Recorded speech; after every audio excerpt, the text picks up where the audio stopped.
Hello friends. इस video में हम बात करेंगे यूनिट 2.3 की, जिसमें है टीचिंग स्ट्रेटेजीज यानी शैक्षणिक रणनीतियों की। तो बिना टाइम वेस्ट के चलते हैं। शैक्षणिक रणनीतियाँ बौद्धिक अक्षमता के कारण मंदबुद्धि बच्चों में कौशल सीखने और सीखे गए कौशलों को बनाए रखने तथा करने करने की क्षमता कम होती है। कौशल को बनाए रखने तथा उसे करने की क्षमता कम होती है। कौशल को यानी कोई भी काम है उसको सीख लिया तो उसे सीख कर उसको बनाए रखने यानी कि ज़्यादा लंबे समय तक उसे सीख नहीं सकते, यानी कि लंबे समय कुछ समय बाद वो भूल जाते हैं या करने की क्षमता कम होती है। अतः बच्चे को पढ़ाने के लिए विभिन्न रणनीतियाँ बनानी पड़ती है। ठीक है भाई, बच्चा कोई काम नहीं सीख पाता तो उसे इस तरह से नहीं तो उस तरह से, यानी कि भाई विभिन्न तरीक़ों से पढ़ाया जाता है, विभिन्न तरीक़ों से बच्चों को सिखाया जाता है। ठीक है।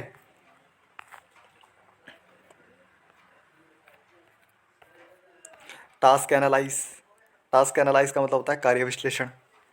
जो अभी आपको ऊपर बताया है कि भाई इस तरीके से उस तरीके से वो आपको ये नीचे यहाँ पे सीखने को मिलेगा, देखने को, यानी कार्य विश्लेषण।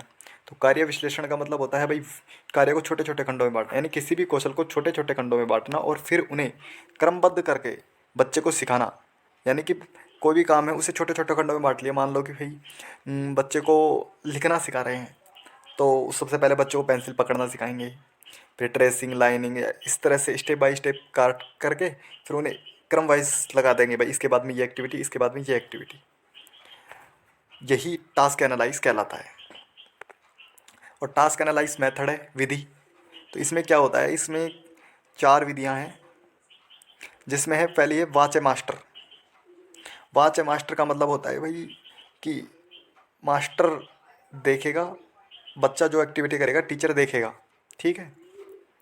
सेल्फ मॉनिटरिंग यानी कि हम उसका मतलब मूल्यांकन करेंगे, मॉनिटरिंग करेंगे बच्चा क्या क्या कर रहा है। ठीक है। बैकवर्ड चेनिंग यानी कि कार्य को पीछे से करना, यानी कि किसी काम को कर लिया शुरू से लास्ट तक, फिर लास्ट से उसको पीछे की तरफ वापस। ठीक है। ब्रेन स्टॉर्मिंग ब्रेन स्टॉर्मिंग का मतलब होता है कि भाई ब्रेन तो दिमाग, और स्टोरमिंग यानी स्टोर करना। तो ब्रेन स्टॉर्मिंग का मतलब होता है कि हमारे दिमाग में आए हुए विचार, जिन्हें हम तूफान भी बोलते हैं। विचार यानी विचारों को ही तूफान बोलते हैं, बहुत सारे विचार आते हैं। तो उन विचारों में से जो हमें काम लेने हैं, यानी कि बहुत सारे विचार आते हैं, उन पे अमल करना, उन्हें एक्टिविटियों में लगाना। यानी जो भी एक्टिविटी करनी है तो उससे संबंधित हमारे दिमाग में बहुत सारे विचार आते हैं, तो उन्हें ही ब्रेन स्टॉर्मिंग कहते हैं। नीड आवश्यकता यानी गंभीर, इसकी आवश्यकता है भाई गंभीर मानसिक मंद बच्चों के विकास के लिए इसकी आवश्यकता होती है। ठीक है। उद्देश्य है किसी कार्य की विधि को सरल बनाने के लिए ही टास्क एनालाइज किया जाता है। ठीक है। फिर हमारा सेकंड नंबर में आता है, पहले तो क्या था, पहले में था हमारे पास टास्क एनालाइज, फिर था हमारे पास प्रॉम्प्टिंग आ गया। प्रॉम्प्टिंग में आ जाता है भाई physical prompt, verbal prompt, gesture prompt. ठीक है। फिजिकल प्रॉम्प्ट में शारीरिक सहायता, वर्बल में मौखिक, गेस्चर में सांकेतिक यानी संकेत के द्वारा। तो फिजिकल प्रॉम्प्ट की बात करें तो किसी भी कार्य में दी गई शारीरिक सहायता को भौतिक सहायता कहते हैं, यानी कि शारीरिक सहायता कहते हैं। फॉर एग्जाम्पल हाथ पकड़कर गोले में रंग भरवाना, यानी बच्चे का हाथ पकड़ करके किसी भी कोई भी एक्टिविटी करवाना।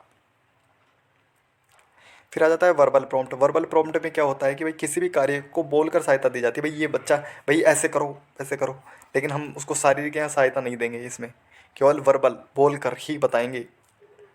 फॉर एग्जाम्पल बच्चे से नल खोलने के लिए बोलना है कि नल के ऊपर से अपनी उंगलियों को पकड़ो, न कि उसे पकड़ कर, बल्कि उसे बोलेंगे कि नल को कि वो ऊपर से पकड़ो अपनी उंगलियों से। ठीक है।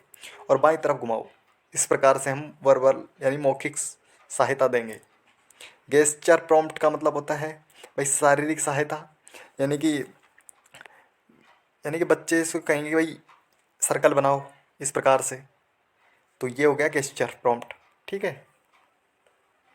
फेडिंग, फेडिंग का मतलब होता है बच्चे को सीखने की सहायता कम की जाए, यानी कि बच्चे जो हम सिखा रहे हैं उन एक्टिविटियों को धीरे धीरे कम किया जाता है और व्यवहार में स्वावलंबी बनाने में सहयोग दिया जाता है। मतलब आत्मनिर्भरता की ओर बढ़ाना ही फेडिंग कहलाता है। ठीक है।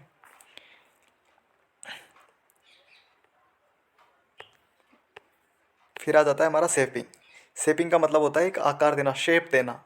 इसमें बच्चों को एक आकार दिया जाता है, बच्चे को कदम कदम पर छोटे छोटे पुरस्कार यानी इकाइयों में पुरस्कृत किया जाता है। बच्चे ने कोई भी एक्टिविटी की, उसे तुरंत पुरस्कार दे दिया। ठीक है, यही होता है इसका मतलब। चेनिंग, चेनिंग का मतलब होता है एक श्रृंखला होती है, यानी कि बच्चे को श्रृंखलाबद्ध यानी चेन में बांधा जाता है।